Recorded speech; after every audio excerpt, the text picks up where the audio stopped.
values. So these NACs that are going to potentially be on the stock market, these assets where the natural asset companies own the rights to the land, including our national forest potentially, where they can then trade these rights, these assets. So Michael, can you talk to me more about this so we can break this down, because it's complex, it's all new, but you've been following this for quite a few years.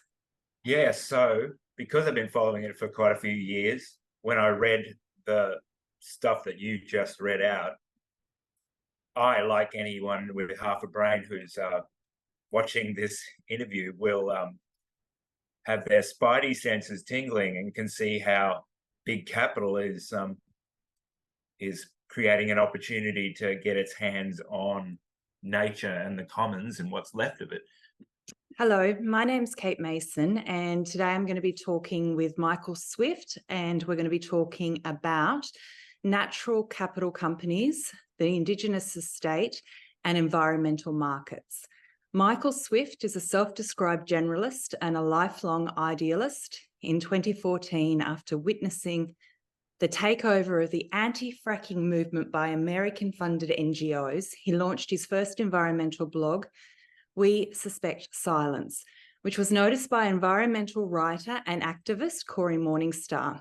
In 2015, he became part of the Wrong Kind of Green critical thinking collective. Michael writes on a broad range of environment-related issues and specialises in an analysis of the political will for new energy development and the capture of environmentalism by billionaires and impact philanthropists. His writing can be found at the We Suspect Silence blog and the Wrong Kind of Green website. Thanks for talking to me today, Michael. Oh, thanks, Kate. Thanks for having me. We've already done one talk about a year ago, which people can look at if they're interested in, but it's great to talk to you again. So we've both been, you've much longer than I have had your eye on the natural accounting, environmental accounting markets being set up. And this is all starting to really crystallize and become a bit clearer as to how this is going to look with the natural asset companies coming in. So I just thought I'd start off with a little explanation of what is a natural asset company. So on Wednesday, October the 4th, 2023, so this is all happening as we speak, the Securities and Exchange Commission filed notice of a proposed rule to create a natural asset companies. And they say a NAC is a corporation whose primary purpose is to actively manage, maintain, restore as applicable, and grow the value of natural assets and their production of ecosystem services. So that their definition of ecological performance rights are the rights to the value of natural assets and the production or ecosystem services in a designated area, including the authority to manage the area. These rights are granted to a NAC, this company, from a natural asset owner as provided through a license agreement. And natural assets are defined as a statistical representation of ecosystems for accounting purposes that defines them as productive units of ecosystem services. And they say it's equivalent to the EA's term ecosystem assets. And that basically means the intersection between living systems, plants, animals, etc., and non-living, which they consider as water, soil, atmosphere, temperature. So it's this intersection, and it's putting a monetary value and dollar on it. So it can include things like the fresh air that you breathe that comes from a forest. So they go on. I'm just going to show a little bit of what they're talking about. So they say examples of ecosystem services include clean air, water supply, flood protection, productive soils, climate stability, habitat for wildlife, among others. So recognising the urgency and opportunity presented by these conditions, so the urgency and opportunity, financial opportunity, investors increasingly express a desire for investment vehicles that will permit them to express a sustainability thesis. And this all links into development of the ESG funds screening Of importance to note is that this is a collaboration between the Inter-American Development Bank and the Rockefeller Foundation, and they're called the IEG. So they talk about NACs will be corporations that hold the rights to the ecological performance produced by natural or working areas such as national reserves or large-scale farmlands. And so the companies will have the authority to manage those areas. They'll have the rights to say what happens on that land. These rights can be licensed like other rights, including run with the land rights, and NACs are expected to license these rights from sovereign nations or private landowners. And when you look at that word, that phrase, national reserves, if you go and search for that in Australia, you'll see it under the government website that the National Reserve System is all our national forests and state-owned forests. So they say it's Australia's network of protected areas, natural landscapes, native plants and animals. It's made up of reserves owned by Commonwealth, state, territory and local governments, Indigenous lands and protected areas run by non-profit conservation organisations, through to ecosystems protected by farmers on their private working properties.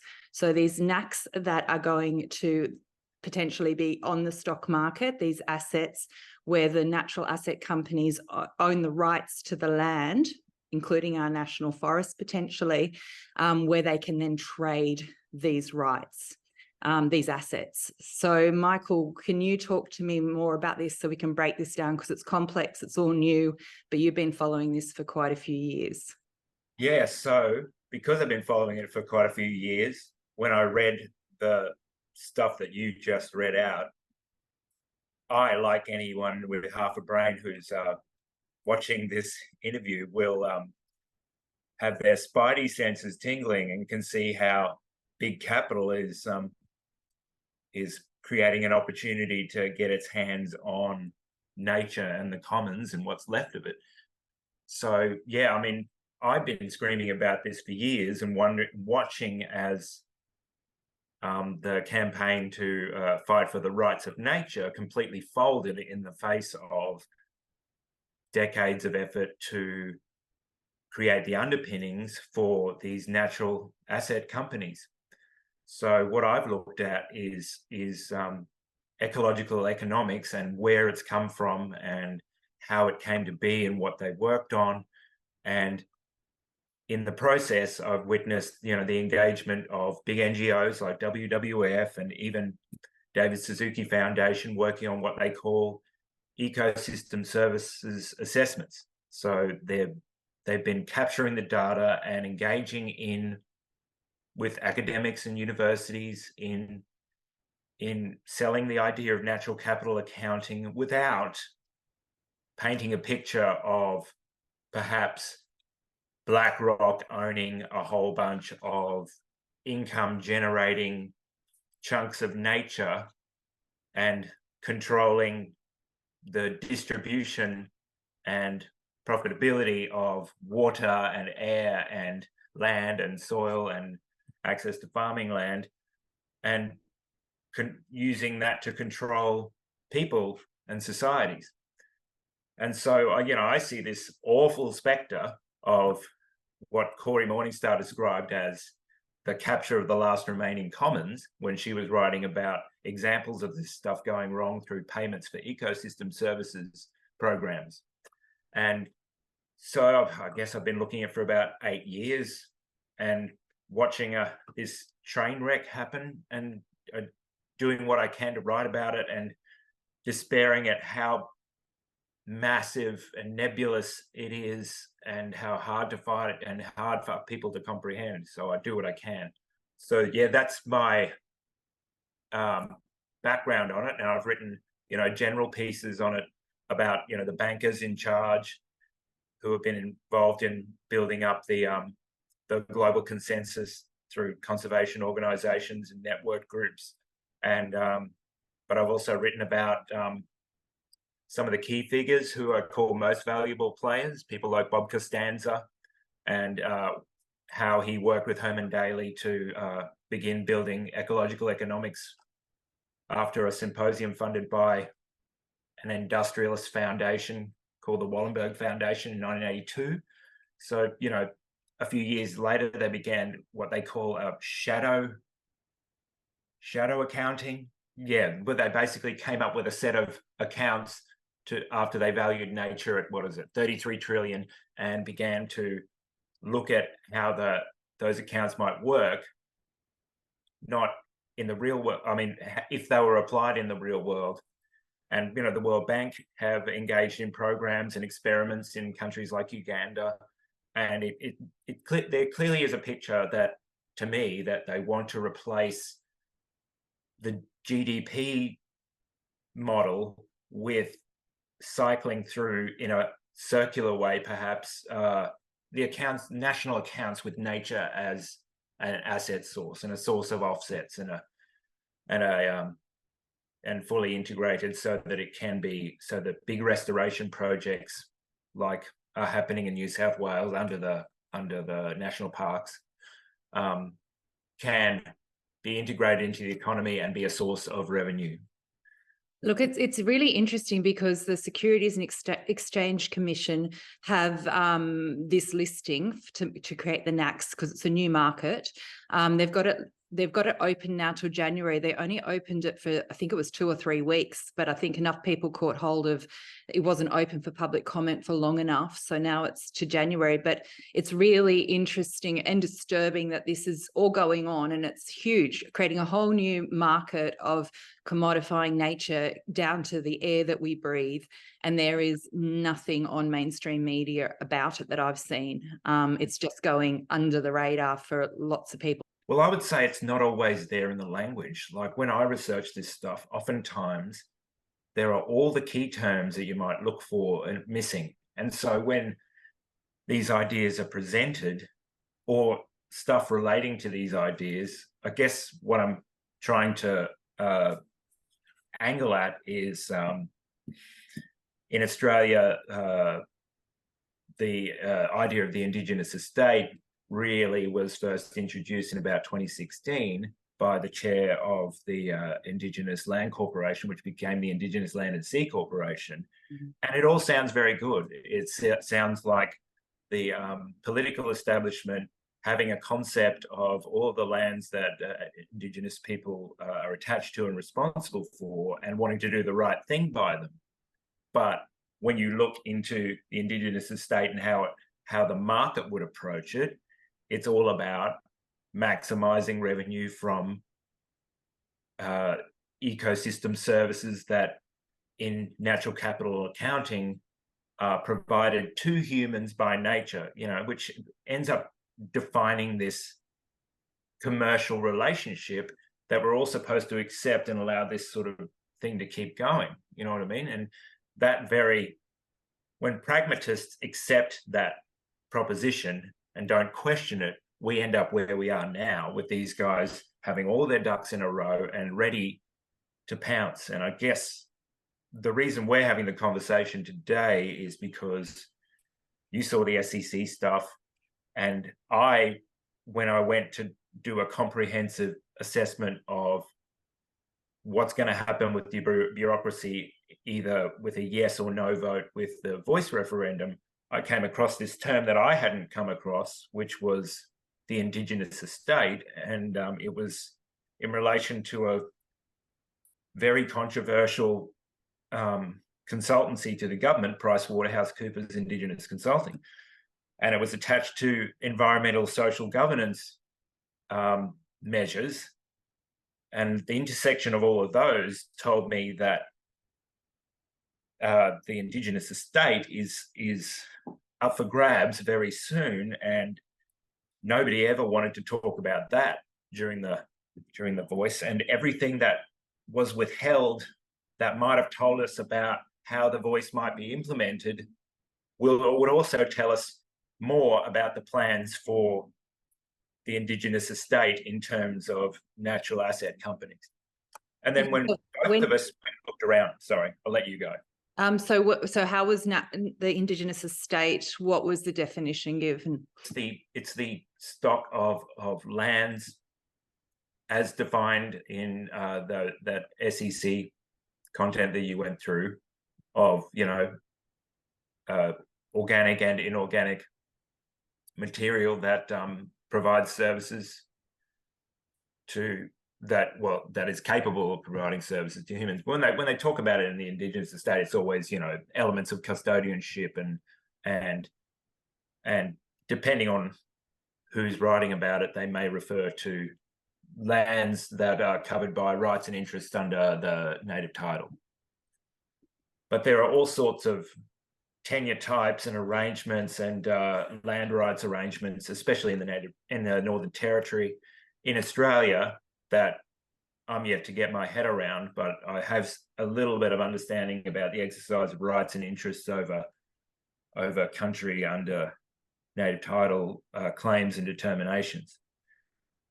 And in those situations, those extensive negotiations, if they involve ecosystem services assessments and carbon farming, are going to be attached to revenue for those communities. There needs to be an incentive for Indigenous people to want to sign on. But I think what's also going to be offered is more extensive involvement in cultural heritage management in order to have those people have Indigenous communities actively involved on the land, if you know what I mean. It needs to look good in order to sell it. And this is the diabolical thing. We've just talked about this before about natural capital accounting, is that they have the power to get the biologists and the universities and everybody who feels like they're doing the right thing by nature and fervently believes that they're doing the right thing by nature and then you have the capitalists that become their funders, and they can't imagine that they're not doing the right thing, but at the same time they've got to produce projects that bring in revenue to justify their existence, and so they pragmatically go, well, let's do natural capital accounting. How bad could it be? Well, we're here to talk about what our intuition tells us about how bad it could be, because everything that looks like this ends up being really bad. Well, it does, and it's when you look at the players in there and their track records, it's incredibly concerning as well. But under the natural asset companies, the three listings that they've got natural, which is protecting. So natural is focused on protecting, expanding, and restoring natural, terrestrial, and marine ecosystems, forests, grasslands, wetlands, coral reefs, including national parks, state forests, protected lands owned by government. Actually, I think that was my statement, but it will include national parks and state forests. Working, so they've got this natural. They've got three models, the IEG, three models. One is natural, which I just explained. The next one is working. This is focused on converting existing agricultural production practices from conventional to regenerative methods, which restore them. And then they've got hybrid, the number 3. So integrate natural areas, working areas, and built infrastructure in a single project. So to increase ecological performance across multiple land use types. And that one's interesting, the hybrid land, because it's more to unpack probably in the future, because I think that can incorporate big, towns and, big areas where you can just be swept up in the middle of it, basically, as a private landowner. But it's just, they've worked out a way to have two systems of ownership. One, you could own the deeds to the land, or the Aboriginal estate could own the actual land. But then these corporates can buy into the land and have another layer of ownership where then they can dictate what happens on that land, and they actually have the rights to that land. So, if you've owned the land but you can't say what happens on your land, how much ownership do you really have? So this is the question. They're basically they're structured like public-private partnerships. So you've got a corporation that will set up a bunch of servicing contracts to ensure that a parcel of land produces a yield, and in order to protect that, they're going to engage all sorts of services, and those services, as they act on that land, like a security patrol or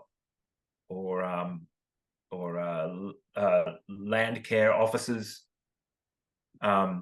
doing large-scale tree planting or something like that, are going to, in their actions, exclude other uses of the land or people from accessing that land. So while there's large-scale restoration on national parks, I imagine there will be large-scale closures and monitored sections that you can't go into.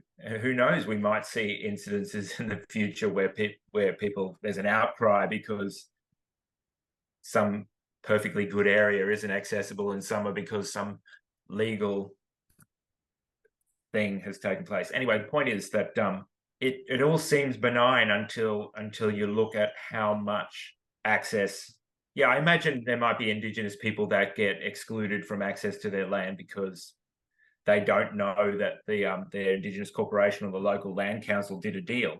I mean, this isn't the worst thing that can happen. The worst thing that can happen is that local communities and the community broadly has no say anymore because they can't know anything, because all of this stuff is commercial in confidence, because these things are now revenue producing asset classes that are in the hands of a contracted organization.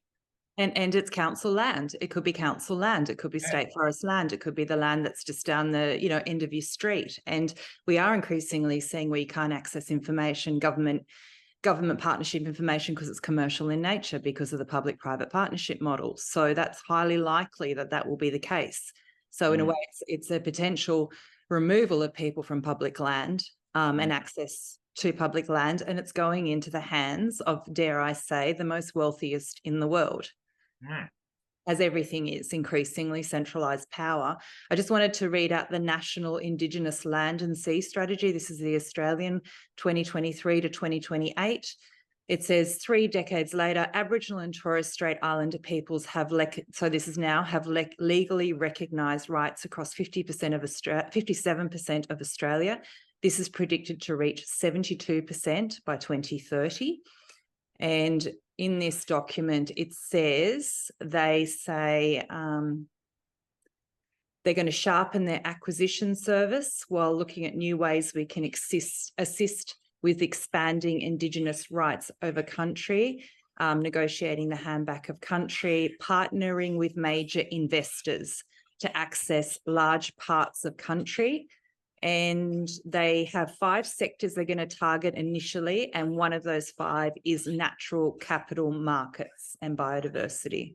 And this is, even they say it's about Aboriginal and Torres Strait Islander peoples having legally recognised rights, but later on they go to say it's Aboriginal and Torres Strait Islander organisations, and they do talk about these partnerships with philanthropists and consultancy corporations. Indigenous Land and Sea Corporation is, of course, set up by federal government. So they represent the bargain that governments are committed to. And we see that the CSIRO has fully integrated natural capital accounting thinking in that benign way that you can always talk about it without saying, we want to get our claws on nature and help our rich friends get their claws on nature. So there's an array of different types of entities that are going to open this market up, and they're all coalesce, even if they don't explicitly outline their relationship to each other. Between them, there are the clear natural asset companies, and there are the various hybrids that are doing that sort of thing, but perhaps with a different, an NGO or a foundation banner over the top. Or they're organizing the relationship with the local Indigenous Land Council or the Indigenous Corporation, but they bring in the money guy after they've set up the nice prospectus with all the photos and the research demonstrating that the programs work. So, a good example is a company called Conscious Investment Management, and they've set up a partnership with an Indigenous Land Council. And then there's a research project at the James Martin Institute in Melbourne, which targets LALCs, which is local and Aboriginal land councils, to get the land councils to work with the Indigenous corporations that they support to get access, to leverage access to lands on through those channels. But then you also have, I guess, and this is the one I really, really want to point out, is Ken Henry's Australian Climate and Biodiversity Foundation, which fuses the climate justice agenda with the natural capital agenda, but without really talking about natural capital, but focusing on carbon farming in terms of the revenue and positive activity it can bring. They have, Ken Henry was working with the National Australia Bank to develop ecosystem services assessments, especially in the Gulf of Carpentaria, especially looking at estuaries and mangroves, because they're this, this marquee ecosystem that has flood mitigation value and lots of other values. It was a particular focus of Herman Daly and Bob Costanza when they launched ecological economics in, was it 1987, I believe it was, 86, 87. Anyway, they this one's a key one to watch, you know what I mean? They're doing lots of recruiting at the moment, but also their website isn't live, so you can't really look at what their activities are or reference their content. So I've been monitoring the LinkedIn page of a person called Samantha Hardy, who was a author on behalf of the Rockefeller Family Foundation of the Stopping the Australian Coal Boom Export Plan, which was the plan that launched the Stop Adani campaign, that had every environmental NGO enthralled to the climate agenda, which completely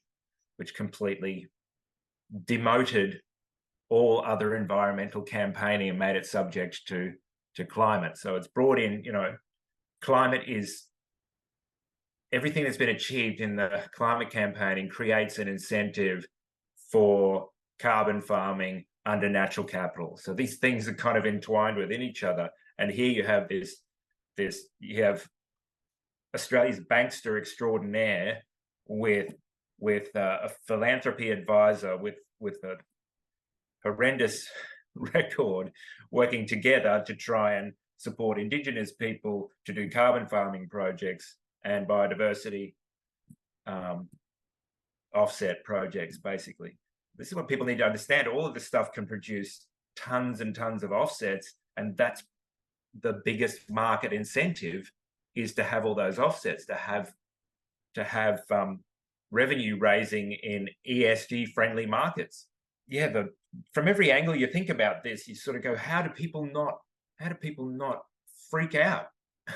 I know, and it's also, I mean, national parks are already protected and already there with their beautiful, their beautiful environment. So it's a way of commodifying and making money off what they're already doing and having them as offsets, and companies being able to buy shares, I guess I'm imagining, so then they can use those in their ESG ratings. So it's commodifying something that nature already is doing. It's a very hard to wrap your head around, this commodification of nature, and why this is seen. And then I just keep coming back to who's going to own it. And that's my great concern, is that aspect of it. Who's going to have the say?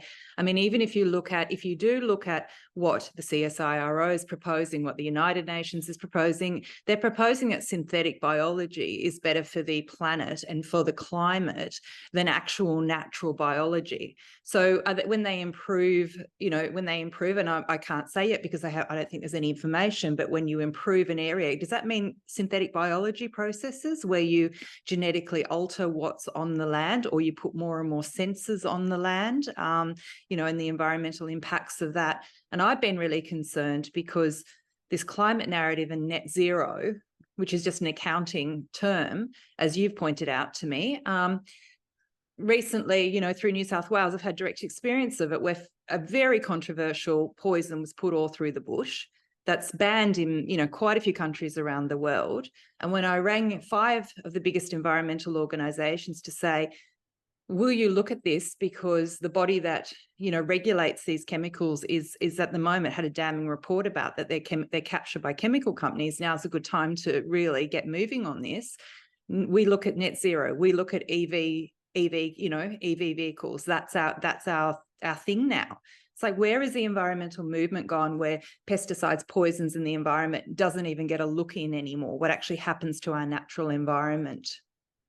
That's astonishing because there would be a net biodiversity loss, which if they were doing their accounting properly, they would identify and go, well, this is going to threaten future assets. Except, I guess, the people in charge don't look at risk like that. And they've gone, well, if you diminish the assets enough, more revenue can be made from, which is disgusting. I mean, this is the thing that the ugly thing that sits behind all of this focus on climate catastrophism is the amount of biodiversity loss that's impossible to recover. That's the most heartbreaking thing for me. Other people want to indulge in their climate grief, and I sort of go, well, what about the absolutely irreplaceable intrinsic things that we're losing all the time for stuff where that's being done by people who say they care? It's just so frustrating. So Michael, just where has the environmental movement gone?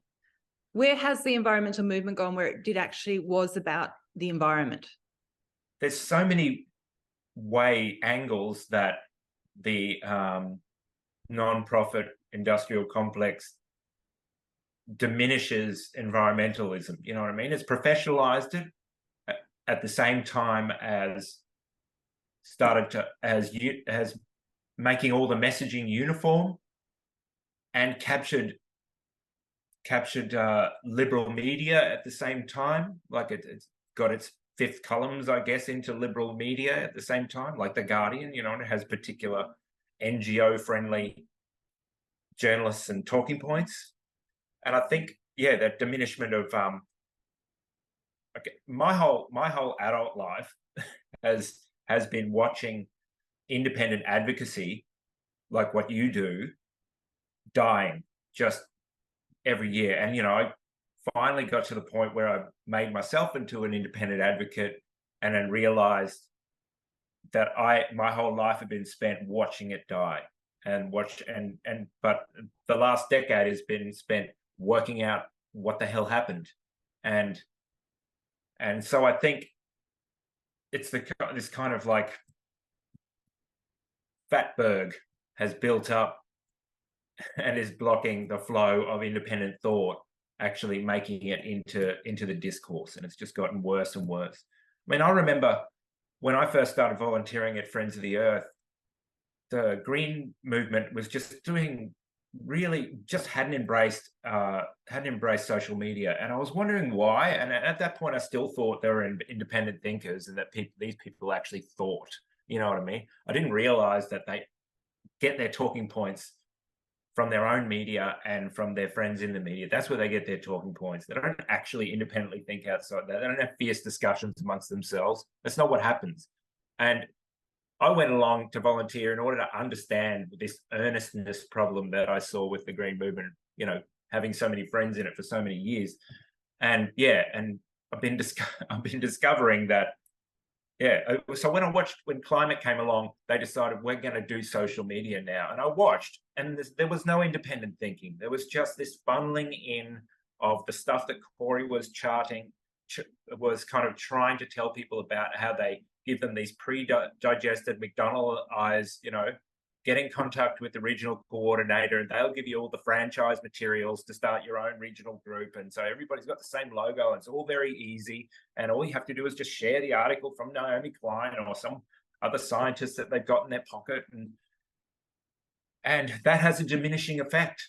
You know what I mean? Especially when you have the Sunrise Project, which got money via John Podesta, who's now, you know, the boss of climate under John Kerry in the White House, and they gave tiny grants, but you had to kind of tie your local koala protection society into climate outcomes, or how climate is going to affect your koala habitat. And so it's like, to get a small grant to protect a local region, you had to go and have a meeting with the climate guy, and then you have to demonstrate that you could pick up on all the talking points. And in the process of doing that, you have to take on the conflated logic that they provided, or echo the catastrophism.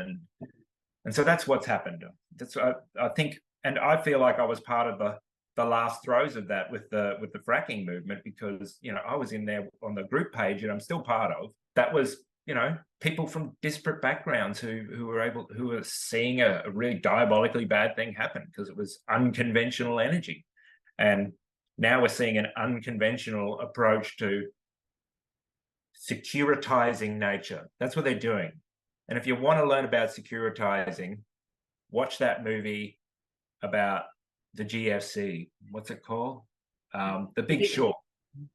Even if you don't like Boise kind of movies or finance movies, watch it, because they give you simple explanations of how this trickery happens in the market, and they put the responsibility in the hands of the people that create the financial instruments that can mask the truth from the people and stuff.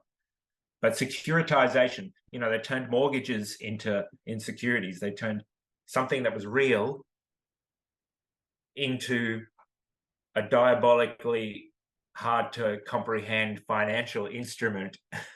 That's what Hank Paulson has been working on natural capital accounting since the early 2000s, and giving squillions to the Nature Conservancy and other NGOs and foundations.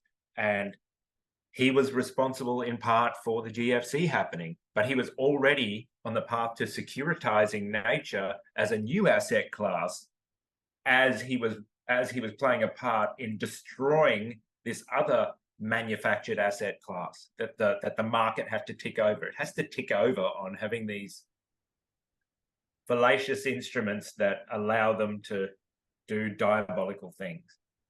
Yes, and it takes a lot of unpacking, because on the surface, the way they speak about it is that, yes, I completely support regenerative agriculture, and they're talking about changing farming from conventional agriculture to regenerative agriculture. So it takes a lot to actually, firstly, I guess you have to trust big corporate implicitly, and you need to look at their track records and say, I trust, even though you brought in the Green Revolution and had, partnerships with Bayer and pesticides, and, caused enormous issues in Africa for small farm holders and landholders. We now thinks that you, Rockefeller, really care about the earth and the planet just for the benefit of the earth and the planet. Firstly, you have to make that leap and accept that.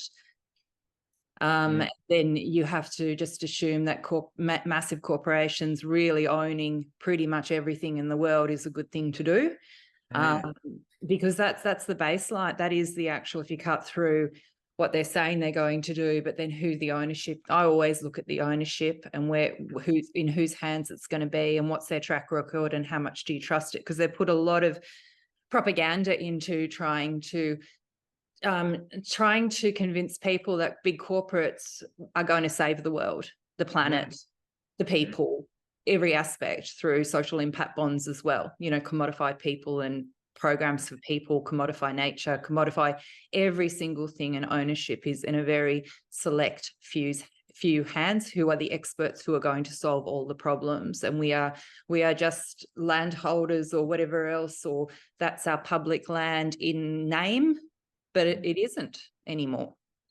I would say it's a bit akin to pastoral leases, where you get a 99-year lease, so you effectively own the land with a few caveats on what you can do with it. And so they're kind of setting up that opportunity for natural asset companies, and our super companies, of course, are going to buy into these kind of things. Yep, and companies will as well, so they can have good ESG ratings, right? That's right. And the thing is, it's basically a hybrid form of stewardship or leasehold that they're giving them. And while it looks like they're saving nature, they're actually harvesting in effect, water and spuriously measured CO2 and trying to generate an asset out of nature being healthy, and they call that biodiversity offsets. You know what I'm saying? What do you think? How do you think it's going to work with the air that you breathe? So this, this beautiful forest, gives so much oxygen and contributes to, having good air to breathe. How are they going to commodify that? And what's that going to mean for people that's living around these towns, breathing this air that they somehow own now? I think they're going to come up with an instrument. I was looking at something this morning. I think they're going to come up with an instrument that they can quantify photosynthetic levels. So how much photosynthesis occurs in a specified habitat. That's why I think it's important to talk about baseline data. As you know, baseline data is important for good protection of environment when development projects happen, but it's also good for protecting the environment in general. But the reason that baseline data is important to understand here is it will be what has been collected through ecosystem services assessments that all of these NGOs have been doing, is the baseline data as your starting point to establish that the activities you're doing on a chunk of land that you've got access to or waters is sequestering CO2, generating clean water or water that's serviceable to whatever stakeholders are involved, normally water utilities and energy companies and big ag, and that you're increasing biodiversity. So that baseline data, as you would know, is often played with when you want to allow fracking companies to come in, and you monkey with the baseline, as Brett Weinstein described. So now, thanks to people like Ken Henry, the National Australia Bank has been doing extensive ecosystem services assessments, which gives them an excellent foundation to go in and negotiate to become the stewards of massive chunks of the Gulf of Carpentaria or something like that, massive mangrove areas and estuaries, and to begin to profit from bringing workers and teams or contracting agencies in there with biologists to, restock fish or whatever, and gain a yield over time. The thing is, they can start really building the foundations of a profitable business right from the beginning once they've got those relationships established. They don't need to demonstrate much success before they'll get a buy-in, because people know who's behind natural asset companies and know how much leverage they have. Yeah. Do you think there's going to come a time where we are taxed for the benefits, for enjoying the benefits of ecosystem services? It'll be integrated into the generalized cost of government helping to facilitate this sort of thing. And as you would know, everything that's done on the ground has an inordinate amount of administrators making it happen, and they all exist to make sure that their job doesn't exist, and that government's got great ways of pretending to be trying to make itself smaller and at the same time farming out its own functions. There are all sorts of things that have been postulated that I've seen that have disappeared from the internet about what they want to include in ecosystem services broadly. Like, I've seen WWF documents that were strange documents that I stumbled on while I was down the rabbit hole. I didn't know how to categorize them, but they were talking about putting a dollar value on how nice it is to snorkel on the barrier reef. Do you know what I mean? And it was like, this is a real stretch. They were also talking about things like novel ecosystems, like, are they going to create strange tiger forests in Indonesia with weird descriptions, and because they couldn't recreate the original jungle, so they're going to invent this, in order to sell off assets in a special tiger forest. Well, and then use synthetic biology to create, what did you call it? Like a theme park. Novel ecosystems. Yeah, like a theme park. I think it was more like a hybrid jungle. You know what I mean? They'll come up with a concept for a type of jungle that they contended used to exist in Borneo or something like that, and then sell that idea to an NGO or. Well, I was watching a interview last night. It was from Bayer, and I can't remember the guy's name, but he was talking about artificial wombs to bring back, they're working with artificial wombs to bring back extinct species. Oh, that's a great way of creating human artificial wombs, isn't it? Just ramp you up from all of this nice nature-saving work. Yes, no, then it did go into artificial wombs to liberate women from, ruining their bodies through having babies. So, right. Yeah, but anyway, the future is very much synthetic biology from everything I'm reading. So I'm sure that will intertwine into all of this in some way or another. I recently went up to the Blue Mountains near Sydney to talk, and looked at the Blue Mountains a bit, and was quite horrified to discover Rockefeller links all through the Blue Mountains, because they've got 662,000 acres of national park there, the most beautiful national park. And then they also have the Rockefeller, they've got a planetary health committee on local council. And then that's linked back to the Rockefeller Commission on Planetary Health. And because Rockefeller is the one behind, in part behind the natural asset companies, I'm just putting two and two together. I haven't got any proof that that's where the Blue Mountains would head, but it would make sense to me. That's where it's leading to.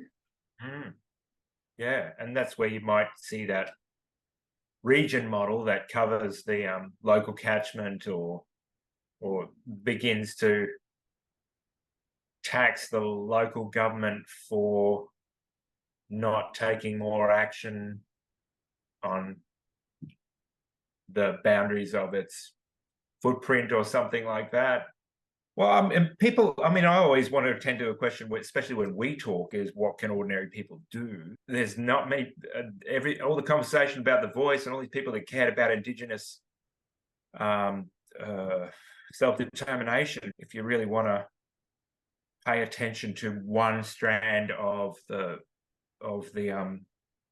self-determination struggle, which is always ongoing and as old as colonization in Australia, is watch this space. Just have some special attention on new projects that you see, and don't tell yourself that all this carbon farming is all benign, or that Aboriginal people are being duped, or that anyone's a sucker. You just gotta have some empathy for people, for the Indigenous groups that this is the best offer they're getting, and they're taking it. And that's unfortunate for people like us who kind of understand what these things look like as they're being developed. Yeah, I guess is what I'm saying is believe us when we say that there's something weird's going on and they want to capture nature, and it's big and it's ongoing and it's been developed for decades, and they really don't care about Indigenous people, even though it sounds like they do. It's a new market. Yeah. New market.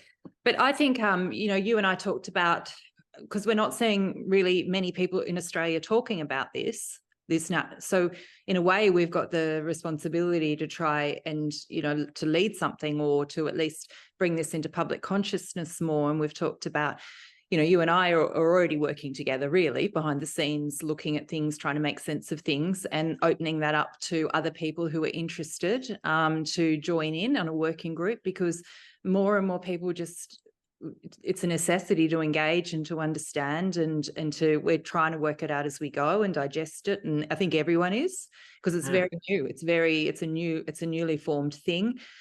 So we would like to extend an invitation to anyone listening who's concerned about what we're raising to reach out. I'll put the email address on here on this.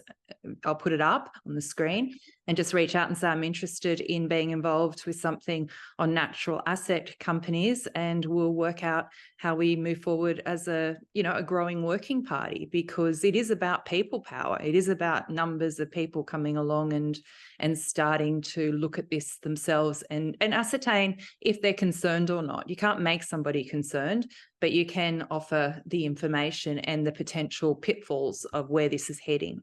I'd like to see Indigenous people talking about this, and I think there are people out there who will go, yeah, I don't want things to go in this direction. And I think there are, you know, sovereign thinkers, and there's plenty of them out there who can look at this stuff.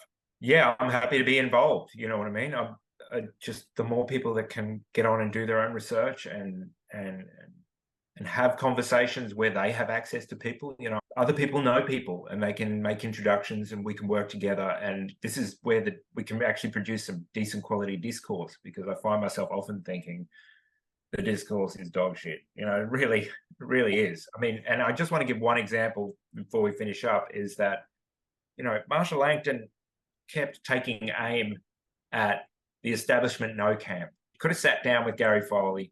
She could have sat down with a whole bunch of thinkers and sovereigns, and she could have gone to the 10 embassy in Canberra, but she didn't. And nobody in the yes camp made those kind of good faith approaches where you could have a proper conversation, relaxed, that fearlessly dealt with some of these issues, because that really would have unpacked some of the stuff behind this. But it didn't. And that was unfortunate. And that is a pattern that happens in the media. And I think these kind of conversations are much better. And when people kind of see a conversation like this and say, let's keep that sort of thing going, I think that's great. Yeah, nuance. Yeah. And trying to understand things, you know, as you go along. So yeah, thank you for your time. I think we probably do more of these as this sort of, because it's just starting, and as we get to know it and understand it more, I can imagine that you and I'll have more conversations. But yes, anyone interested, reach out and email, and we'll come back to you. Thanks, Michael. Thanks, Kate. See you later.